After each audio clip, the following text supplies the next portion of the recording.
This course comprises a book entitled Persian Language Teaching. In Persian آموزش زبان فارسی. کلید تمرین 113. 1. او گفت که حضرت محمد به کودکان بسیار علاقه داشته است. 2.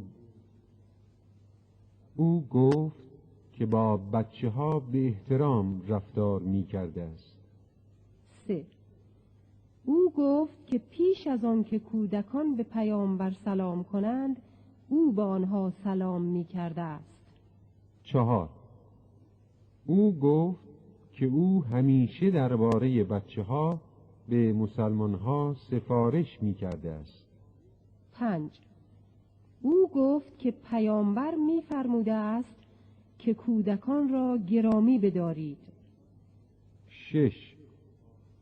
او گفت که با آنها مهربان باشید. 7. او گفت که کسی که به کودکان مهربانی نکند مسلمان نیست. 8. او گفت که یکی از اصحاب پیامبر میگوید. 9. او گفت که یک روز نماز را با حضرت خوانده است. 10. او گفت که با او به طرف خانه رفته است. 11. او گفت که عده‌ای از کودکان را دیده است. 12. او گفت که بچه ها با شادی به استقبال پیامبر آمده اند. 13. او گفت که پیامبر آنها را نوازش کرده است. 14. او گفت که پیامبر با مهربانی دست بر سرشان کشیده است. 15. او گفت که حضرت محمد با خنده و خوشرویی با آنها گفتگو کرده است.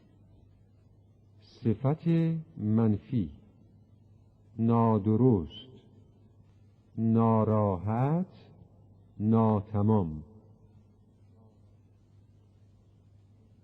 بیکار، بی‌معنی، بی‌دقت.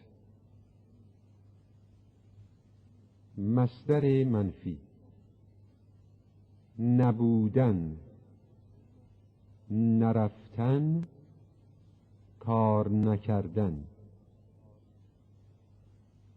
صفت مثبت: با اراده، با شعور، با شرف.